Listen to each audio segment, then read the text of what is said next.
来关注俄乌局势。当地时间24号，美国总统拜登签署了价值950亿美元的对外援助法案。根据白宫23号发布的声明，美国从本周就可以开始向乌克兰运送武器和装备。除此之外，英国也推出有史以来最大对乌军事援助计划。俄罗斯防长表示，将对援乌装备进行集中打击。当地时间23号晚，美国国会参议院以79票对18票的投票结果，通过了一项950亿美元的对外援助法案，其中包括向乌克兰提供约610亿美元军事援助，以及向以色列提供约150亿美元军事援助。根据该法案，在对乌克兰的援助中，美国防部将向乌克兰军队提供设备、武器、后勤支持、物资和培训。美国防部23号表示，可能会在几天内向乌克兰提供援助。不过，该法案仍然受到共和党内人士坚决反对。有参议员表示，对乌克兰的军事援助不会扭转战争局势，而且美国的工业能力不足以向乌克兰提供获胜所需的全部武器。美国的介入可能会产生无法预见的意外后果。据了解，由于受到两党意见分歧拖累，美国国会用了数月时间才推动这项援乌法案获得通过。法新社报道称，随着前线战况恶化，乌克兰军队正面临武器和新兵严重短缺的问题。乌克兰情报部门此前预测，从5月中旬开始将出现相当困难的情况。俄罗斯总统新闻秘书佩斯科夫在第一时间回应称，美国众议院决定通过一项援助乌克兰的法案，这将让美国获利，并使乌克兰离毁灭更近。法案获得参议院通过后，当地时间24号，美国总统拜登表示，他已签署了价值950亿美元的对外援助法案。根据白宫23号发布的声明，在拜登签署这项法案后，美国从本周就可以开始向乌克兰运送武器和装备。据悉，该法案包括为乌克兰提供超600亿美元援助，以及向以色列提供260亿美元援助。另外，法案中还包括一项清算被扣押的俄罗斯资产，并转交给乌克兰的内容。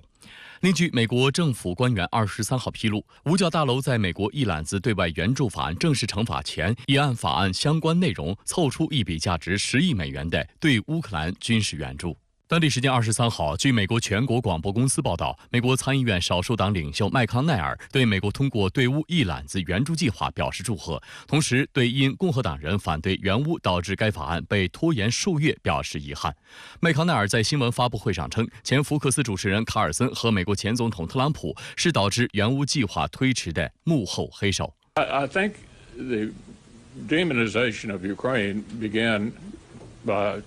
Tucker Carlson,who, in my opinion, ended up where he should have been all along, which is interviewing Vladimir Putin. And so he had an enormous audience,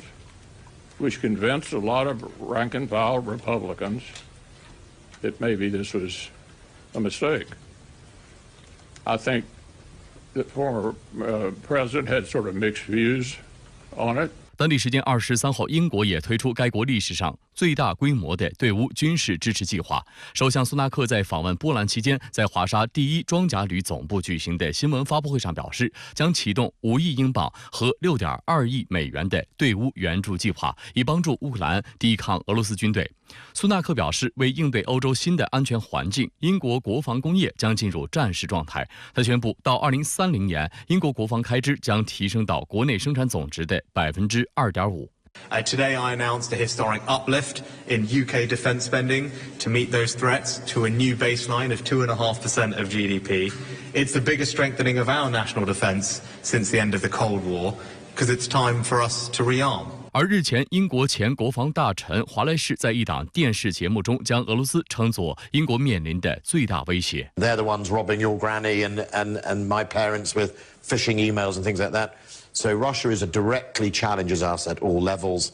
And of course, what it is doing in Ukraine is a direct threat to us and the wider Europe. 就在美国对外援助法案刚获得通过后，据俄罗斯媒体24号报道，俄罗斯西部斯摩棱斯克地区的燃料和能源设施遭乌克兰无人机袭击，发生火灾。对此，乌克兰方面尚未发表回应，目前暂无人员伤亡报道。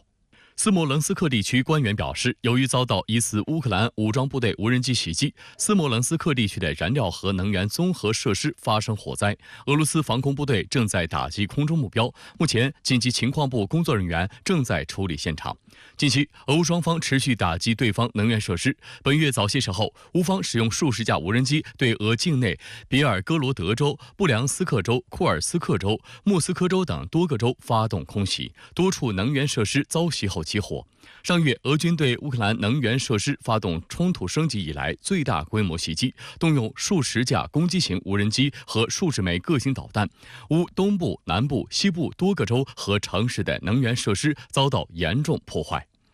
第12届安全事务高级代表国际会议24号在俄罗斯圣彼得堡开幕。俄罗斯总统普京在视频致辞中表示，国际恐怖主义仍然是21世纪最严重的威胁之一。值得一提的是，当地时间4月23号，绍伊古在国防部工作会议上表示，从特别军事行动开始以来，乌军累计损失近50万人。俄军将加强打击西方国家向乌克兰提供的武器装备。绍伊古表示，俄军已经打破西方武器的优势神话。另一方面，为应对美国及其盟友对俄造成的威胁，俄军将继续加强军队合成化及改善结构，增产俄军最需要的武器装备。